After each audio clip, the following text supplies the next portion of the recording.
Hello, everyone. This is Tom Fox back with John Aceti for another episode. John, as we ended our last episode, you were transitioning from elementary school to junior high school. You told us about the incident that occurred to you in the third grade, and you started to tell us that the kids still remembered it. Were you teased or reminded of it when you went to junior high school, and what happened to you in junior high school? This was probably one of the most significant time in my life where things got pretty rough for me. Having been a middle school student and knowing what it's like to go to middle school, I, at that time, was not aware. I didn't have the maturity to know better. But it was traumatic for me because in 7th and 8th grade, kids began spreading the word around that John peed his pants. They just got a charge out of it. And I had to learn to cope with that. And I had a very difficult time concentrating on my studies in school from 3rd to 6th grade and including 7th grade. In fact, 7th grade was even worse because the harassment was even worse. And when I got to 8th grade, I did 8th grade, but I did very poorly in school, very poorly.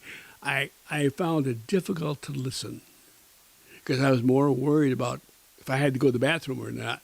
What should I do? And what if the teacher says no? Am I going to pee my pants again in junior high school? So I was told after I finished 8th grade that my marks were so poor that they were going to fail me. I had to repeat 8th grade. Now, that was the biggest problem that affected me, that I was a failure as a student. I did not pass 8th grade because I wasn't listening. I found it very difficult to listen. I found it very difficult to do my studies because that harassment just left an imprint on me that just almost destroyed me. And I couldn't laugh about it because I got hit from both sides, from the front and from the back. And even from good friends, too. That was a problem, from good friends. And they were just being funny, and I know that now as an adult. They were being funny. I probably would have done the same thing. So I repeated 8th grade, and I had a very difficult time during the first quarter of 8th grade. But then I noticed something, because I was very observant during those years, very observant, and a good listener at that time because, boy, I didn't want to do anything wrong. I already did something wrong. I didn't want to do anything else wrong. And I found out that the harassment was getting less. And I found out that the students in the year ahead of me, when I failed, were on to another school. And so they weren't there to harass me. So things begin to simmer down. And then that's when I found myself. That's when I found myself spending more time listening to my teachers, studying, writing, and making sure that all my work was done to the best of my ability. Even though in the back of my mind, I remember what happened for about 4 years or 5 years. And I knew that wouldn't be able to end that overnight. It would take me time to do that. And I tried to cope as best I could with that. John, the repeat of the 8th grade seems like it was a positive experience for you. You started or moved over to high school. Could I ask first the name of the high school you went to, and what was 9th grade, and then your high school career? High school was Niagara Falls High School, and 9 through 12. And what was interesting about that, prior to that, I should mention that on the corner of our street, on Walnut Avenue in Niagara Falls, we had a basketball ring up on the telephone pole because a lot of us used to congregate around that after school to play basketball because there wasn't that much traffic. And I wasn't very tall, but man, was I fast. I had some great moves. And I played a lot of basketball from, oh my God, third, fourth, fifth grade, right up to high school. And so in ninth grade, I did pretty good in gym, by the way. I was very athletic. I played a lot of baseball. We played touch football and basketball, a lot more basketball. Practiced all the time. Lo and behold, the coach of the high school basketball team said, John, I'd like you to be on the all-star ninth grade basketball team. And I looked around because I thought there was another guy named John. And I said, me? He said, yeah. I said, I was somewhat shocked. Someone believed in me for a change. I wasn't being teased anymore. And I'm saying, I must have something in me that I'm doing well. He said, okay, tomorrow, 3 o'clock after school, be there at the gym. Holy mackerel. We played basketball in ninth grade all year long, won a lot of games, and did real well. And boy, did that boost my self-esteem. But more so what it boosted was my self-confidence. And that was so important to me because I had lost it completely. And I played basketball right through high school, but I think it was 1 year they had the all-star team, only in ninth grade. But that was not my interest. I didn't know what I was interested in at that point. So in 10th grade, I did real well in school. Finished 10th grade fine. And then in 11th grade, all my buddies played musical instruments. And they said, John, we need a drummer. Why don't you buy some drums and learn to play drums and we can all play together? I said, wow, that sounds fascinating. And I explained that to my parents and yeah, if you want to, you can go down the basement. We had a finished basement in our house and you can practice there if you want.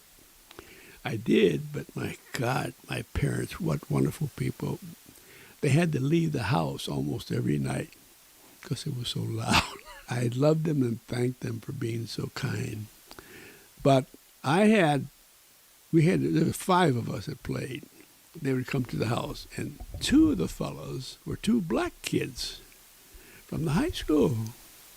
And I saw them reluctant to come to my house. I said, oh, come on, we'll have fun. Playing, bring your instruments. Okay. We had a grand time. And boy, we began just a lot of respect to each other because we all enjoyed music. And then some of us went out and played jobs and got paid for it, even in high school, in 12th grade. That was a dream come true. And I played in some of the most beautiful spots, and I played in some of the most dangerous spots. They worried the hell out of me. And I'll get to that in the book, by the way. But finally graduated from high school. I finally made it. And I broke that ceiling there. I was the first one of my family that graduated from high school. Before we get to your graduation, in our last episode, you told us a really powerful story about how your father helped you to learn to understand the value of an education when you wanted to quit school and go to work. I wanted to ask you made clear that you wanted to go back to school, but how did that really impact your scholastic endeavors, and how did that story and that event really stick with you literally up to this day? What's interesting about this, Tom, is that I was never an A student. I was probably a C student.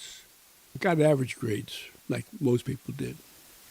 You know, the curve, bright students, average students, and then slow students. I was probably an average student. And what was interesting about this is that when I went, and I have to say about going, it was my first year in college, which had left the first impact on me.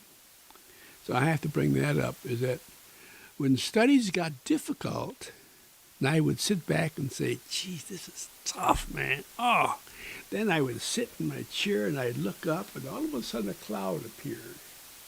And the only thing I saw was a big pile of rocks that had to be spread out. And I saw that and I said, John, get your ass working, and ideas begin to flow in regard to my work that I had to do in school. It wasn't enough for me to continue, but man, it worked for me. In fact, it worked for me throughout my career in my life. When things get tough, no matter what they are, that cloud hits me in the head. It kicks me in the head, back of the head. Remember those rocks, and you'll find it easy. And it was true throughout my first, second, third, and fourth year of college, including during my graduate work. It came back to me as an incentive to study hard. The ideas will come if you allow them to come. Don't put up any blinders. And I had more ideas than I can write about because my mind was working in that way. And I thank my God, my dad for that, because if I hadn't done that, I probably would never have gotten through college. So let me go back to your high school career. Was there only one high school in the town of Niagara Falls? Yeah. Oh, I'm sorry. There was a private school, private high school Catholic also. school? Yeah. But did you know most of the kids you went to all the way through school with? Yeah. And so when you were in high school, it was kids that you'd either gone to school with or had known pretty much for that K through 12 experience. Yes. But here's what I really want to ask you about. What was it like playing basketball in the 1940s? Did you play teams from other towns, other cities, a district like they have now? Oh, yeah, sure. What was that like, experience like? It was challenging for me, primarily because I didn't feel qualified. Again, I had lost my confidence. I was a late bloomer. And I finally realized that later on in life that things didn't always flow with me because a lot of kids, they're ready to go from the beginning. But I was a late bloomer in a lot of things. What's ironic about this? I'm still alive and they've all passed away. You know what I mean? So I find that surprising myself. But it was exciting to do that. And along with the music, we played out of town many times for dances and parties. And it was a different group of people that we were associating with. And they wanted to know all about the musicians, including me. Where'd you go to school? What do you plan to do with your life? People were asking me. I was the star. I didn't think I was a star. Talk to these other people. And so that flattered me. And what it told me when I analyzed it is that if you do something and do it well, you probably will be respected more and probably be, how should I say it, not only respected but also appreciated. John, that's a great place to end this episode. I wanted to thank you again. I look forward to continuing your story in our next episode. Thank you, Fred.